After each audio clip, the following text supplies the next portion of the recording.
1 year ago, the presidents of 3 private universities went before Congress for a hearing entitled Holding Campus Leaders Accountable and Confronting Anti-Semitism. So based upon your testimony, you understand that this call for intifada is to commit genocide against the Jewish people in Israel and globally, correct?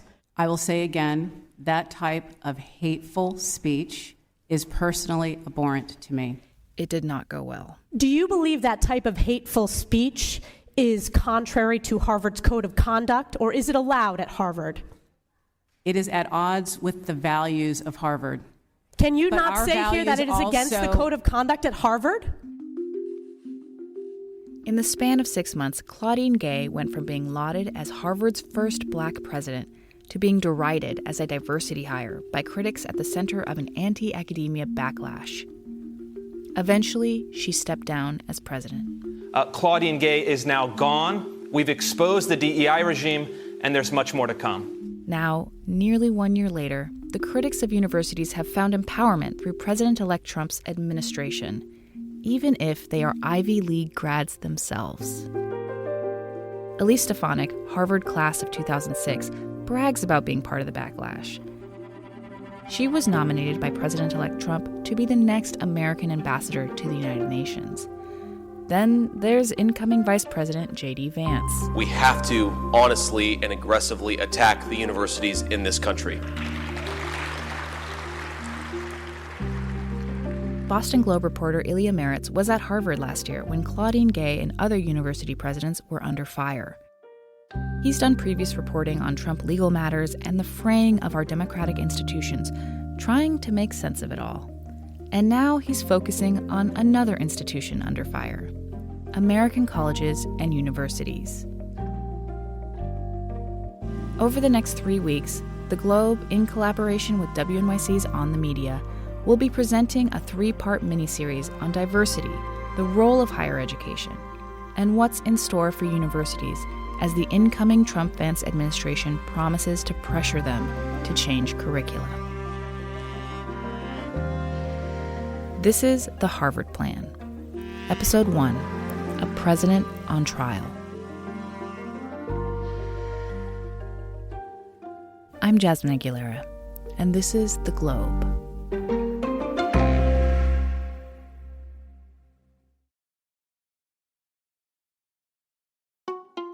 Harvard is the oldest and richest university in America. The governing board calls itself the oldest corporation in the Western Hemisphere. If Harvard were a human being, its endowment alone would make it the 18th richest billionaire on the Forbes list. I spent a year at Harvard as a visiting journalist on a fellowship. From the moment I arrived, I kept noticing how much people at Harvard think about power, analyzing it, quantifying it, forming the people who will hold it.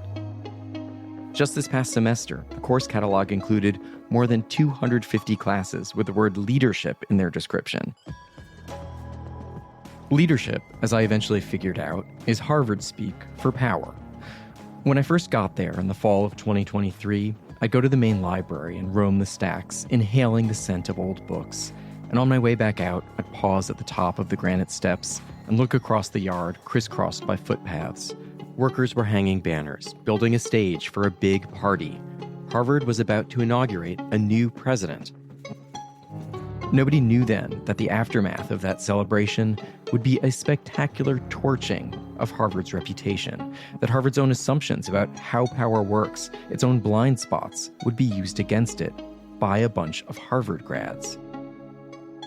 And then, one Friday in September, the brass band struck up a tune and the celebration began.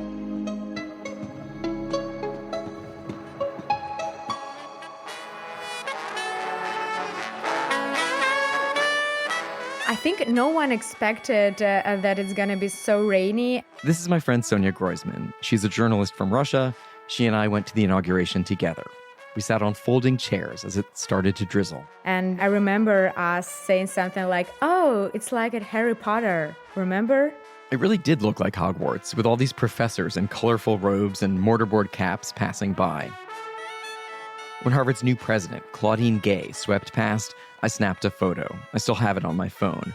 Here's a black woman with short hair and chunky glasses, smiling, waving. Her body language says, "Thank you for throwing me this party.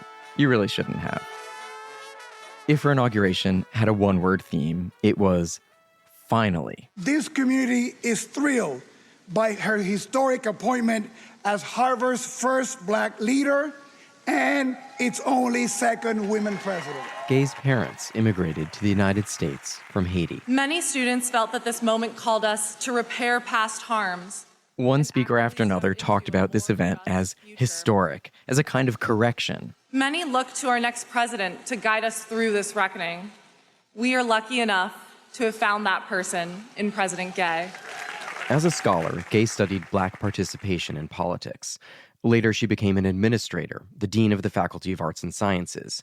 So here was change, grafted onto tradition. I invite President Emeritus Lawrence Summers to present 2 silver keys, which represent the opening of doors to knowledge and truth. For much of the ceremony, Larry Summers, probably the most famous living former Harvard president, was sitting with his fingertips pressed together, looking grim. Now he rose to give Gay a pair of very oversized keys on a ring, and she held them up for everyone to see. There is something about this moment. It's not only the visual of a new president who looks different from her predecessors, it's also the timing. Harvard had just lost a major legal challenge to its admissions policies that went all the way to the Supreme Court. At stake, the future of race-based affirmative action. We'll hear argument next in case 20-1199, Students for Fair Admissions versus the President and Fellows of Harvard College. Mr. Norris? The court ruled against the university, overturning almost 5 decades of precedent. The ruling would set the guidelines not only for Harvard, but for nearly all colleges and universities. Madam President, the chair is yours.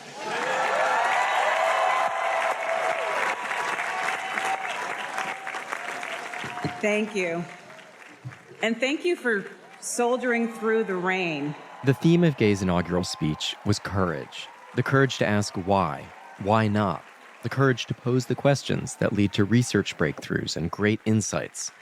Without directly addressing the Supreme Court, Gay said Harvard has a commitment to draw from a deeper pool of talent and provide our institution with the excellence it deserves and our diverse society with the leaders it needs and expects. But what really stands out, watching it now, after everything that's happened, is that Claudine Gay's speech kind of anticipates what's to come. We are in a moment of declining trust in institutions of all kinds, of endless access to information, but doubts and conflict about who and what to believe, of political polarization so extreme that gridlock is preferred to pragmatic collaboration. Her read on this is pretty precise, but her ideas for rebuilding trust are hazy. It lies partly in our courage to face our imperfections and mistakes, to turn outward with a fresh and open spirit, meeting a doubtful and restless society with audacious and uplifting ambitions, present in both the research... It was Friday, September 29th, 2023. President Gay, you got this. Anything seemed possible. And we got you. This series is about what happened next.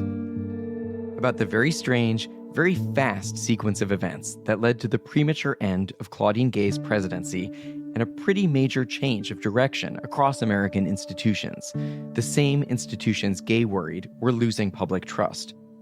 More university presidents quit. More companies backed off efforts aimed at diversity and racial reconciliation.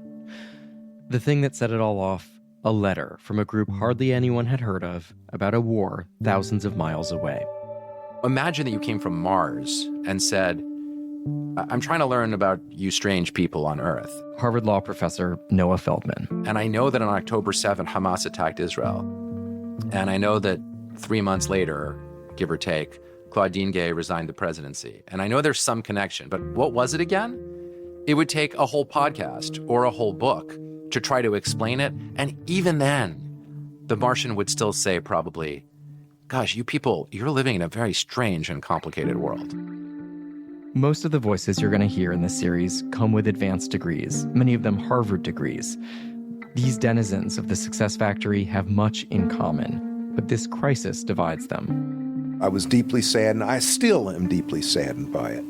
I thought that she was mistreated. I wanted her to be fired because of failures of leadership, failure to stop a emergence of anti-Semitism on campus. Because of gender and race, you don't get any credits. All those credits you think you've been building up for years, the credits are always at zero. Before I came to Harvard, I covered Donald Trump and extremism and the fraying of democratic institutions. I went to do this fellowship and go back to college to get away from all that. But it felt like those same forces followed me to the university. They became impossible to ignore. And so I got to work trying to understand what the heck just happened. So it was over the weekend. It was Saturday night. This is my Boston Globe colleague, Hillary Burns, who covers higher education. I was in Vermont, not working, but obviously the news of October 7th was all over the news. We have breaking news out of Israel this morning where Hamas has launched a surprise attack within Israel's borders overnight. Thousands of rockets were fired into Israel as gunmen infiltrated several border towns and bases, kidnapping civilians and soldiers. Within hours, Hillary Burns heard that a Harvard student group had put out a letter that was getting noticed. I remember thinking people were going to be very angry about this. The letter was written by the Harvard Undergraduate Palestine Solidarity Committee and originally co-signed by 33 other Harvard student organizations, and it blamed Israel entirely for the attack. Quote, "Today's events did not occur in a vacuum," the statement reads.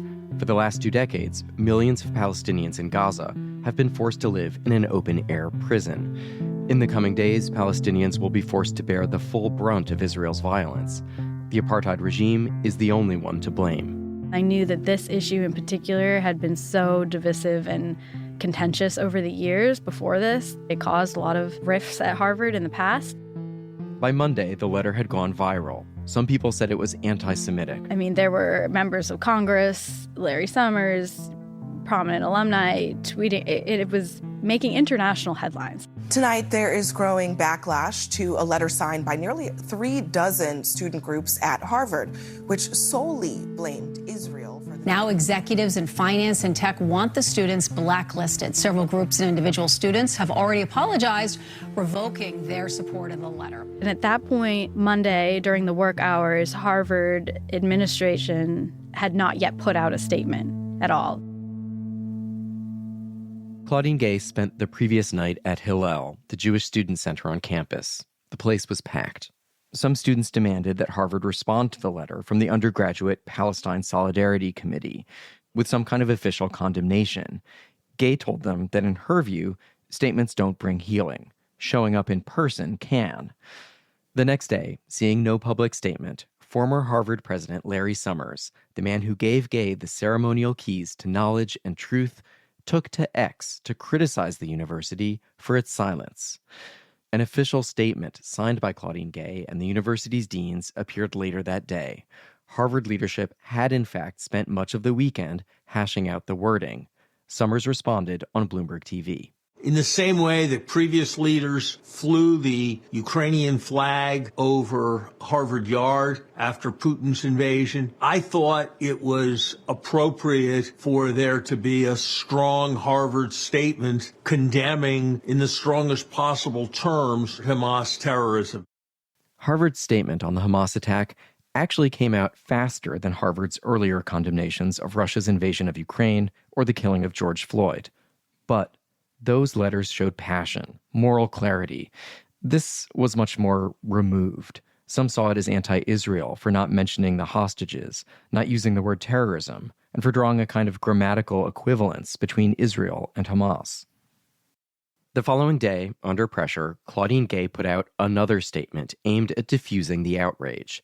Take Two is short and clear and signed only by her. She said that that statement does not speak for Harvard. It really separated her from that student statement that had angered so many people. If that was supposed to close the book on this episode, Now trucks had started circling campus. A digital billboard parked right outside Harvard University is attracting a lot of attention. The names and faces of Harvard students are displayed under the title Harvard's Leading Anti-Semites. Some of the students being called out hadn't signed the letter or even known about it. Students were really freaked out and afraid. And at that point, we were seeing alumni on Twitter, including hedge fund billionaire Bill Ackman, doubling down on this and saying, Harvard needs to release the names of students affiliated with this statement so we know on Wall Street not to hire them. Some students did lose job offers. She called me. Around this time, Rabbi David Wolpe received a phone call. Wolpe was a visiting scholar at Harvard's Divinity School, but before that, he led a large, diverse congregation in Los Angeles. In that role, he had to be attuned to potential disputes and balance the wishes of more liberal American-born members with those of more conservative Iranian-born congregants. BLM lawn sign, no. Gay marriages, yes. So, Rabbi Wolpe's phone was ringing. He picked up. She said, "This is Claudine Gay." She said she realized that the campus was, exploding with this, and this was not her expertise. More acutely than the content of the call, Wolpe remembers this. She was clearly deeply shaken. I mean, she was very emotional on the call. She was having a hard time, and who wouldn't in her position? Gay asked Rabbi Wolpe to join a task force in anti-Semitism. He said, yes, of course. She also asked him for a reading list. Books that would give her both the history of the conflict and also some deeper understanding of Jewish history and why Jews feel the way they do in response to what's been going on. So I made a suggestion of a couple of books. I don't know that she ever got the time to read them, but I did make the suggestions.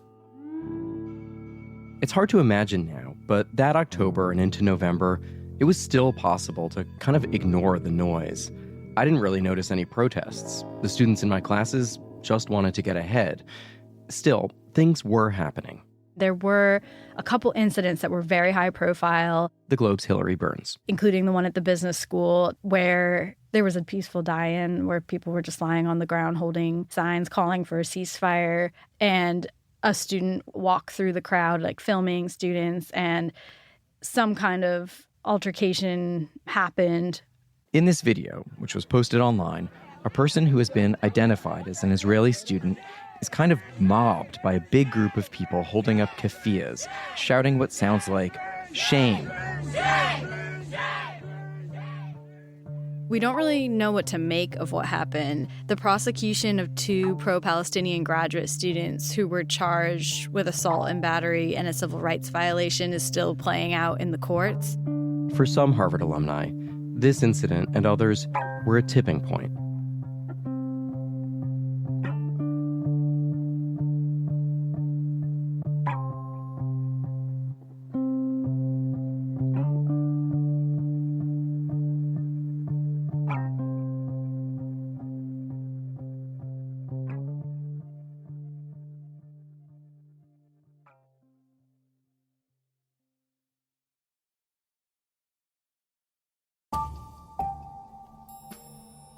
Hey, it's Jasmine.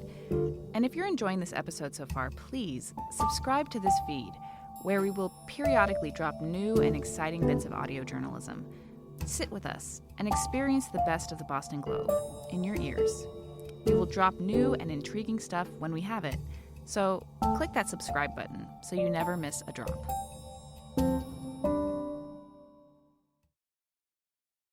What is the Mark connection? You guys were friends at Harvard or what? We were, friends would be overstatement. We knew each other. Sam Lessin, class of 2005, is a tech executive who's worked at Facebook. He was at Harvard at the same time as Mark Zuckerberg, who did not graduate. We knew each other in college. We became close years later.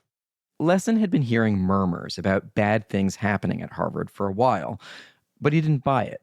I started hearing, like everyone else, so the trigger warnings. And then I'm like, wow, there are trigger warnings? Like, we talked about some crazy stuff. And so you kind of get a sense that things are changing here or there. People worry about anti-Semitism. They worry about what can and can't be said. What does and doesn't happen on campus. Disinvited speakers. You kind of see this drumbeat. But again, I, pre-10/7 and last fall, really was the one who defended the university pretty consistently in my friend group, being like, yep, look, this stuff is complicated. Lessin had given hundreds of thousands of dollars to Harvard in the past, but now he was questioning that. And I'm like, oh my God, I'm the one who's wrong here, and that sucks. I went up to campus and I met with hundreds of students in small groups and larger groups. And they're like, Bill, why is the president doing nothing? Why is the administration doing nothing? And that was really the beginning. This is tape from the Lex Friedman podcast. The guest is Bill Ackman, Harvard College class of 88, MBA 1992, who'd given Harvard millions. He was on his own parallel journey. Ackman is a wildly successful hedge fund manager known for picking big public fights with companies he thinks are mismanaged. He once successfully browbeat Wendy's into selling off the Tim Hortons chain of donut shops. Reaching out to Harvard's leadership, it reminded me of, like early days of activism where I couldn't get the CEO of Wendy's to return my call. I couldn't get the CEO of Harvard, to take a meeting. Bill Ackman bailed on an interview with us last minute. Like Sam Lessin, he experienced a kind of awakening about Harvard. They started talking to me about this oppressor-oppressed framework. I had not even heard of this. Basically, they're like, look, Israel is deemed an oppressor, and the Palestinians are deemed the oppressed. Many of Harvard's critics once considered themselves liberal or center-left, but the crisis at Harvard worked like a wedge. You could see it prying off a segment of rich and influential supporters in real time. The story was reaching critical mass, and Congress got interested, specifically the Republican-controlled House Committee on Education and the Workforce. Near the end of November, Claudine Gay and 2 other college presidents agreed to testify in a hearing on anti-Semitism at colleges. Rabbi Wolpe, the guy who sent Gay the reading list, he texted her with an offer. I knew that she was going into the hearings, and I thought I could help. And so I tried to persuade her to let me supply her with quotes from the Bible or the Talmud or the Jewish sages, something that would show that she was taking this seriously. Wolpe wanted Gay to succeed, but he had serious doubts about how Harvard was responding to the crisis. He had joined the advisory group on anti-Semitism, which brought him face-to-face with a number of university leaders. Where Wolpe saw a 5-alarm fire, he says Harvard just didn't. I don't want to speak specifically for President Gay, but I mean, it was from everything that we heard, some of it official, some of it unofficial. The corporation, which is the board that oversees Harvard, the deans, everybody thought that it was going to eventually peter out and go away, in part because they saw, which was true, that many students were not involved and didn't care and just came to class and so on. And I don't think they realized that for the students who were involved, this was an epical event. Still, Wolpe thought Gay would be well served to quote from a holy book when she went before Congress, to show she was simpatico with the Jewish people and attuned to Jewish suffering. Did you have a specific quotation, citation in mind? I think I had a couple that I thought of, but I don't really remember now what they were. But it's easy to find, relevant citations for peaceful, interaction, for learned debate or whatever. I don't know what I would have come up with. What did she say? She thanked me very much. She said, thank you for the suggestion, and that's it. Yeah, basically. During these difficult days, I have felt the bonds of our community strain. In response, I have sought to confront hate while preserving free expression. This is difficult work, and I know that I have not always gotten it right. When the day comes and the C-SPAN camera is on her, Gay does not cite the Torah or the Talmud. She talks like the administrator she is. We at Harvard reject anti-Semitism and denounce any trace of it on our campus or within our community. Anti-Semitism is a symptom of ignorance, and the cure for ignorance is knowledge. Harvard must model what it means to preserve free expression while combating prejudice and preserving the security of our community. For a hearing in which members profess to be alarmed about rising anti-Semitism, there is shockingly little fact-finding. Hatred of Jews is construed broadly to include contested terms like intifada. Members of Congress don't want to hear about the fine points of balancing free expression with the need for public safety. For the 3 college presidents, it's a ritual beating lasting more than 5 hours. Dr. Kornbluth, at MIT, does calling for the genocide of Jews violate MIT's code of conduct or rules regarding bullying and harassment? Yes or no? If there's one part of this story that is probably very familiar to you, it's the barrage of confrontational questions from New York Congresswoman Elise Stefanik, Harvard College class of 2006, currently President-elect Trump's nominee for ambassador to the United Nations. Ms. McGill, at Penn, does calling for the genocide of Jews violate Penn's rules or code of conduct? Yes or no? If the speech turns into conduct, it can be harassment. Yes. I am asking specifically calling for the genocide of Jews. Does that constitute bullying or harassment? If it is directed and severe or pervasive, it is harassment. So the answer is yes. It is a context-dependent decision, Congresswoman. It's a context-dependent decision. That's your testimony today. Calling for the genocide of Jews is depending upon the context. And Dr. Gay, at Harvard, does calling for the genocide of Jews violate Harvard's rules of bullying and harassment? Yes or no? It can be, depending on the context. What's the context? Targeted as an individual, targeted at an individual. It's targeted at Jewish students, Jewish individuals. Do you understand your testimony is dehumanizing them? Do you understand that dehumanization is part of anti-Semitism? I will ask you one more time.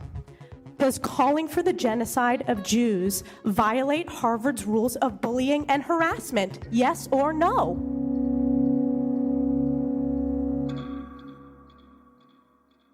I was in the barber chair, if you will, getting a haircut. Bill Ackman, remember, the hedge fund guy, class of 88, was watching and multitasking. And I had a guy on my team send me the 3-minute section. I said, cut that line of questioning. And I put out a little tweet on that, and I call it my greatest hits of posts. It's got something like 110 million views, and everyone looked at this and said, what is wrong with, university campuses? Rabbi Wolpe was watching too, and he too had a tweet. Before he hit send, he called Claudine Gay to let her know he had decided to quit Harvard's anti-Semitism advisory group. Then he shared the letter on social. It happened to be the start of that year's Festival of Lights. Resigning, a Hanukkah message. This tweet also went viral. Rabbi Wolpe read the letter to me. I believe Claudine Gay to be both a kind and thoughtful person. Most of the students here wish only to get an education and a job, not prosecute ideological agendas. But the system at Harvard, along with the ideology that grips far too many of the students and faculty, the ideology that works only along axes of oppression and places Jews as oppressors, and therefore intrinsically evil, is itself evil. Ignoring Jewish suffering is evil. Claudine Gay declined my invitation to do an interview. I ended up spending a lot of time talking with a different college president. Hi, I'm Danielle Holley. Last name is Holley. I'm the 20th president of Mount Holyoke College. Like Claudine Gay, Holley is a black woman who attended Harvard in the late 1990s. Gay got a PhD, Holley went to the law school. And they have something else in common. They were both new on the job last year. I started on July 1st, 2023, the same day as Claudine Gay started. Holley watched the hearings with a growing sense of disbelief. All three presidents, like her, were at the beginning of their tenures. And yet they were being accused of basically creating an atmosphere of hatred inside of universities that they had not led for years. So how could they, either one of them, be responsible, right? And there was something in the particular discourse around Claudine Gay that felt familiar. Holley says the scrutiny is intense if you're a black woman and a first. The jury is always out, right? There's a sense that even though you hold that position, that it's really not yours. You are temporarily holding the reins, but you're still an outsider. Danielle Holley and Claudine Gay didn't really know each other. They'd met once on the sidelines of a 1-week summer camp that Harvard runs for new college presidents. I know, I had no idea. What's really interesting is that this seminar included an almost 2-hour session on handling the kind of out-of-nowhere crises that can undermine a new president. Crisis management, of course, in the summer of 2023 was mostly COVID related. We were thinking about what happens with the next pandemic. but we did not spend a lot of time thinking about kind of what happens in a crisis of the kind that we had over the last year in higher ed. An emotionally fraught, social media-fueled bleep storm where donors are in revolt and public statements are everything just wasn't on the radar. When that actually happened, Holly took an approach that was totally different from Harvard's. She refused to say anything publicly, except to release a letter. It's now become known around here. We call it the statement on statements. The letter explained that although past presidents of Mount Holyoke had weighed in on big issues of the day, starting now, the school would only speak on subjects that directly concerned it. This had been Holly's own policy for a decade, going back to her previous job as dean of the law school at Howard, a historically black university. I came to Howard July 1st of 2014, which was only a few weeks before Michael Brown was killed in Ferguson.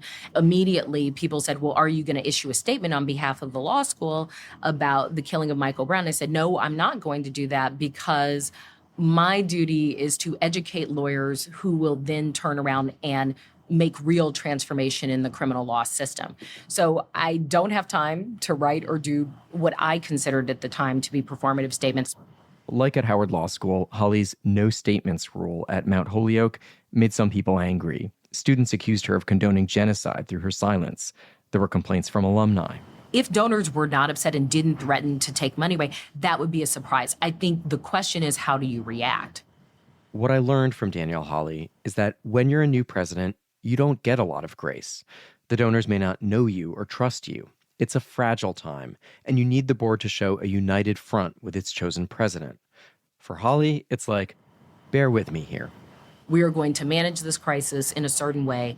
When we come out on the other side of the crisis, I will come visit you and talk to you about not what happened this week, not what happened this month, but what happened over the course of a year or what happened over the course of 18 months. But that's easier to say when you're an experienced president. Claudine Gay was 5 months into the job when she went before Congress. She and the other two presidents gave almost identical answers on the question of whether a call for genocide violated university speech codes. That moment echoed across social media, open to wild interpretation. And now, their jobs were at stake.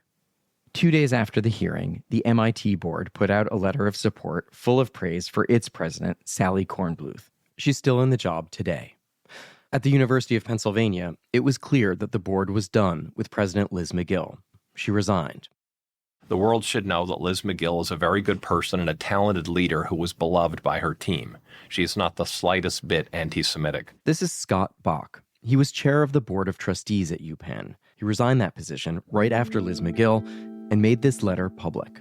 Working with her was one of the great pleasures of my life. Worn down by months of relentless external attack, she was not herself last Tuesday. Over-prepared and over-lawyered given the hostile forum and high stakes, she provided a legalistic answer to a moral question, and that was wrong. It made for a dreadful 30-second soundbite in what was more than 5 hours of testimony. I wish Liz well in her future endeavors. I believe that in the fullness of time, people will come to view the story of her presidency at Penn very differently. As for Harvard, the board was initially silent. Claudine Gay seemed to be alone. She apologized in the pages of the Harvard Crimson. I am sorry, she said. Words matter. It wasn't totally clear what she was apologizing for, though. She had been guided to give legally meticulous answers. The advice came from a trusted Harvard insider, Bill Lee, Harvard College class of '72. Lee is a partner at a major law firm and a former leader of the Harvard Corporation. He represented Harvard in the big affirmative action case it had just lost at the Supreme Court. As the crisis deepened, the Harvard Corporation increasingly turned to him. One person told me he was like a field general. It's possible that someone else, a fresh, outside voice, would have counseled Gay differently. Rabbi Wolpe, remember, he was the one who suggested Gay quote from the Jewish sages. He was disappointed by the lack of passion she showed. A law professor told me Gay could have given the answers Congress wanted to hear and then amended her testimony later for the record. But that's not what happened. Bill Lee declined our requests for comment.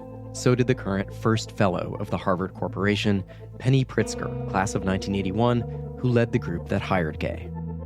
After the hearing, a full week passed before the Harvard Corporation made a statement in support of Claudine Gay. But by then, a new crisis was upon them.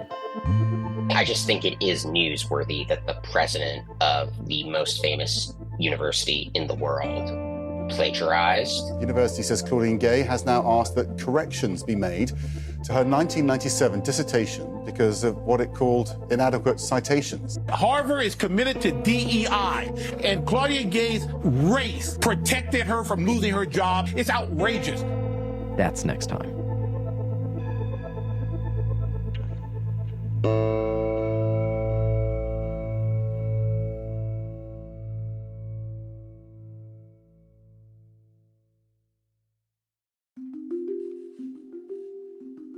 The Harvard Plan was reported by Ilya Meritz and produced and edited by Kristen Nelson, Emily Botine, Katya Rogers, Regina D. Here, and me, Jasmine Aguilera. Our composer is Jared Paul. Our engineers are Jennifer Munson and Brendan Dalton. Our fact-checker is Matt Mahoney. Special thanks to Boston Globe's managing editor, Jen Peter, and Boston Globe's executive editor, Nancy Barnes.